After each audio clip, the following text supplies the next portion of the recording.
Hi guys, thanks so much for joining me here on Jewel Tones. I am here with the delicious Carolyn Hirons, one of my favourite people in beauty, skincare expert guru, and we are here to talk all things skin.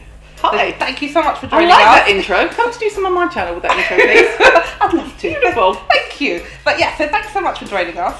Skincare, it's the basis of everything, isn't it? When you want, in terms of beauty and skin and health. What top tips do you have for dehydrated skin? Dehydrated skin, well, most people are dehydrated, they just don't know it.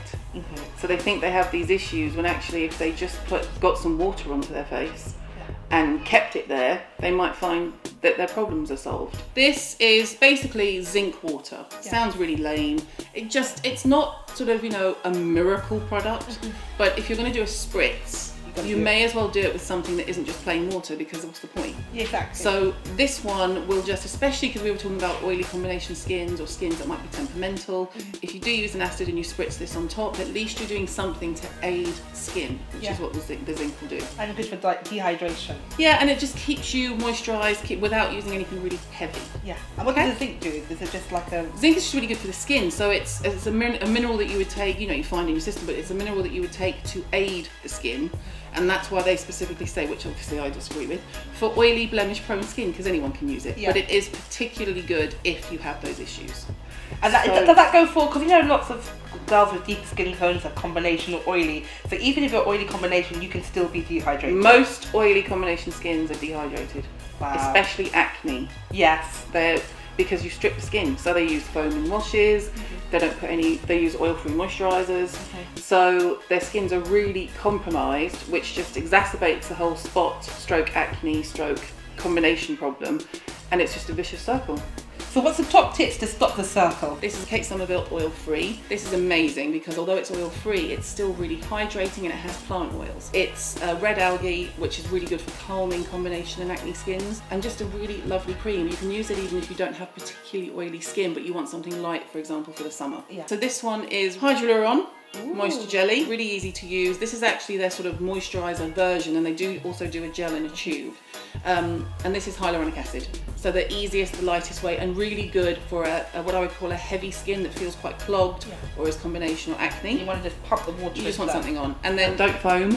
Yeah, I like to say, don't foam. Yeah, I'm not into foaming cleansers. Why is that? It's a really hard thing to break for someone who's always used foaming, because they get used to that squeaky clean. Yeah. You want the skin to be clean, but not that horrible, dry, tight feeling when you've cleansed.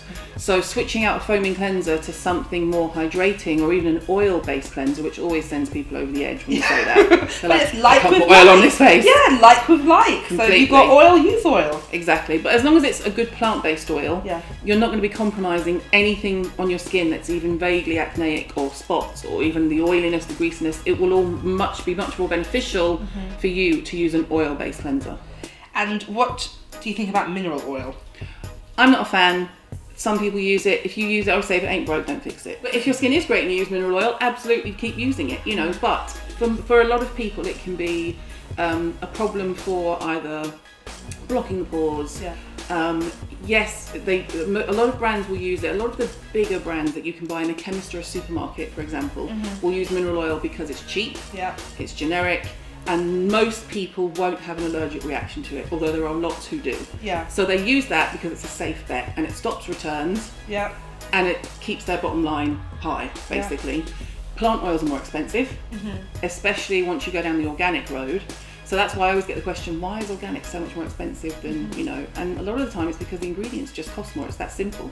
So use good plant-based oils. Artemis is really light, it's the perfect oil for that darker combination oily skin. You can use it under your moisturiser during the day, you can use it in the evening, so you're putting oil back into the skin but nothing feels heavy and cloying. No. Mineral oil I'm not a fan of, purely because you can, even erring on the side of caution, for someone who's got an acne skin or a combination skin, just stay away from it. Yeah, even with a wash off. Well, yes, because there's residue. I mean, when I use a mineral oil, there's some really famous cleansers that are mineral oil based. Maybe that is. Eve Lom, Shuramura. Go on with your bad self, Caroline. No, Eve Lom, Shuramura, they sell really well and people obviously love them, and that's fine. But when I use them, and when people who I've since spoken to and maybe move them on to something else, and that's not to say the entire line should be avoided, but those particular things. And what's really interesting is both of those brands, for example, have gone on to make products that don't have it in, because they know that there's an audience out there for people who don't want it. Yeah. You know, and it's very good at removing makeup. Yeah. It's very good at removing makeup, but so are plant oils. Yeah. You know, you can buy almond oil from a chemist and take your eye makeup off in 2 goes. Yeah, and that's a natural. Absolutely cheap. Yeah.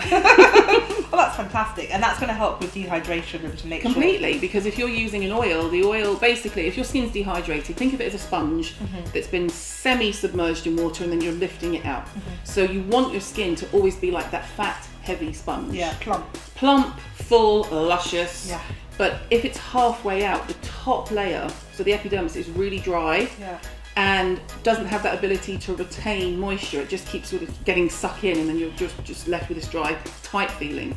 If you're using oils, it creates a lovely emollient feeling on the skin, and it's just better to help everything plump up. Fantastic. Thank you so much.